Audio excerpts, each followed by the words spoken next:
The morning outside the downtown pharmacy looked ordinary at first glance, but something about that day felt heavier than usual, as if the air itself was holding its breath for something about to break. People hurried past glass doors with prescriptions in hand, cars crawled through traffic under a pale sun, and no one noticed the small boy standing near the entrance until he stepped forward with trembling certainty, as if his whole world depended on stopping the right person at the right moment. He looked no older than 6, his shirt slightly too big, his shoes worn at the edges, and his eyes carrying a fear far too large for his tiny frame. What made him unforgettable was not his appearance, but the way he kept glancing back toward the sidewalk bench where a woman sat motionless, pale and struggling to stay upright, as though her body had forgotten how to obey her will, just as a tall man in a tailored suit stepped out of a black car, adjusting his cufflinks with the calm precision of someone used to controlling entire boardrooms. The boy rushed forward and gently touched his sleeve. The man paused, slightly startled, because no one interrupted him like that. He was Arvind Malhotra, the chief executive of one of the country's fastest-growing pharmaceutical companies, a figure known for making decisions that shaped hospitals, supply chains, and lives across cities. Yet in that moment, none of that mattered.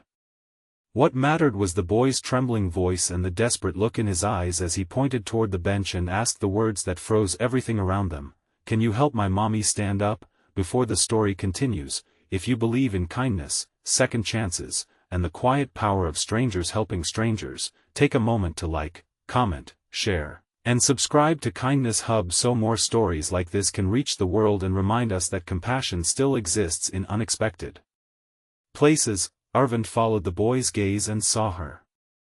A young woman sat slumped forward, her head barely lifted, one hand gripping the edge of the bench as if letting go would make her disappear.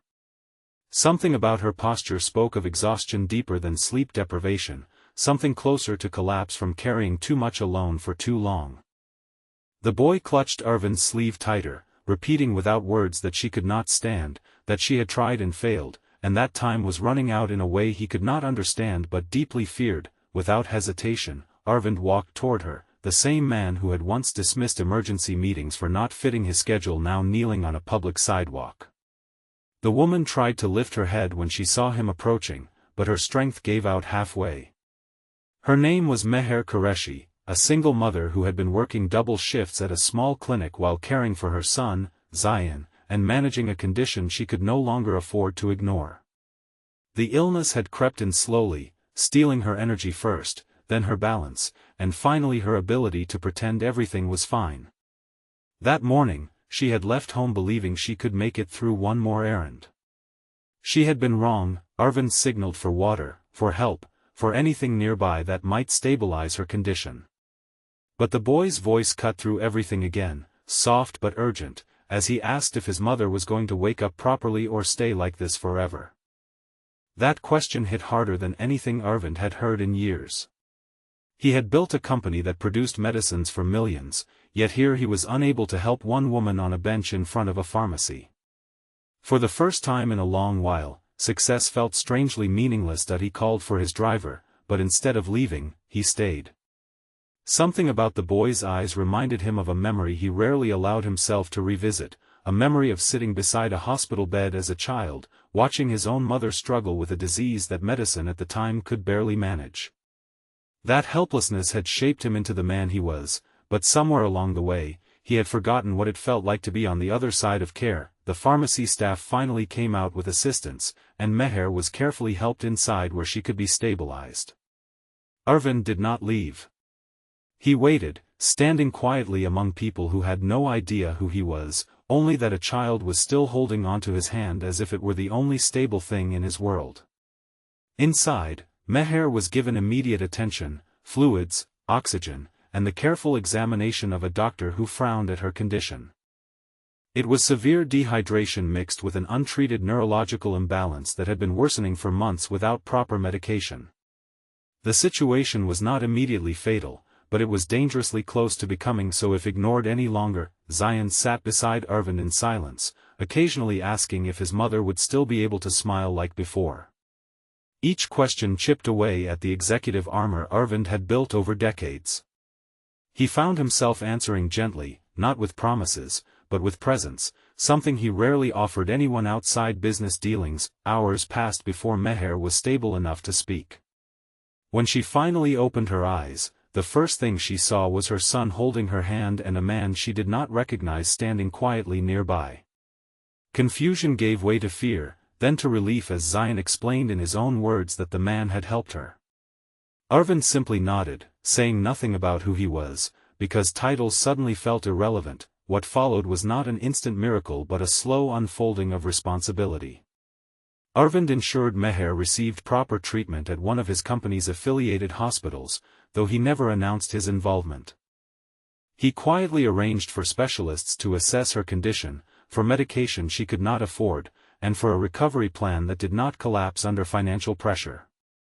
Yet what surprised him most was not the medical reports or logistics, but the way Zion never stopped asking small, hopeful questions about whether his mother would one day be able to walk without fear again. In the weeks that followed, Arvind began visiting the hospital under the guise of routine checks.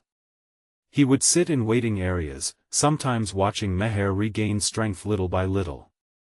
She learned who he was eventually, and when she did, she was overwhelmed with disbelief, unable to understand why someone of his position would involve himself so deeply in her life.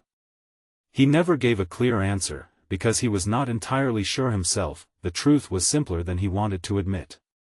Somewhere between corporate boardrooms and billion-dollar decisions, he had forgotten what it meant to be needed in a way that had nothing to do with profit or power. Zion's question outside the pharmacy had reopened something he thought he had buried long ago. One afternoon, as sunlight poured through the hospital window and Meher sat upright for the first time in weeks, Arvind noticed something change in Zion's face. The fear was gone. Not completely, but enough to be replaced by something softer. Hope. Meher's recovery was gradual, not dramatic. There were setbacks, days of weakness, and moments where she feared she would not be able to return to work or care for her son the way she used to. But she did recover. Slowly, steadily, she began walking again. The hospital staff called it progress. Arvind called it something closer to redemption. That he made arrangements for Meher to receive a stable job within a medical outreach program funded by his company, allowing her to work in an environment that supported her condition. She accepted only after much hesitation, still struggling to believe she deserved such assistance. Zion, meanwhile, began attending a better school, his world expanding beyond the confines of worry he had grown up in. Months later, Arvind returned to the same pharmacy. The bench where everything had begun was still there, unchanged, as if waiting for history to repeat itself.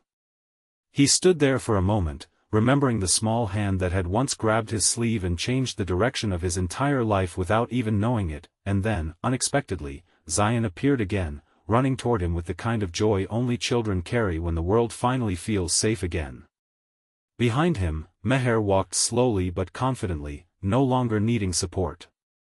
She stopped a few steps away, meeting Arvind's gaze with quiet gratitude that needed no explanation. Before this story comes to an end, take a moment to reflect. If this moment of kindness moved something inside you, share it, engage with it, and let it remind others that compassion still changes lives when it is given freely and without expectation. Just before the final moment, a simple request remains: leave a comment for Kindness Hub and tell what kindness means to you, because stories like this survive only when they are remembered and shared. As Arvind watched them walk away together under the afternoon sun, he realized something he had spent years forgetting. Success could build companies, but only kindness could rebuild lives.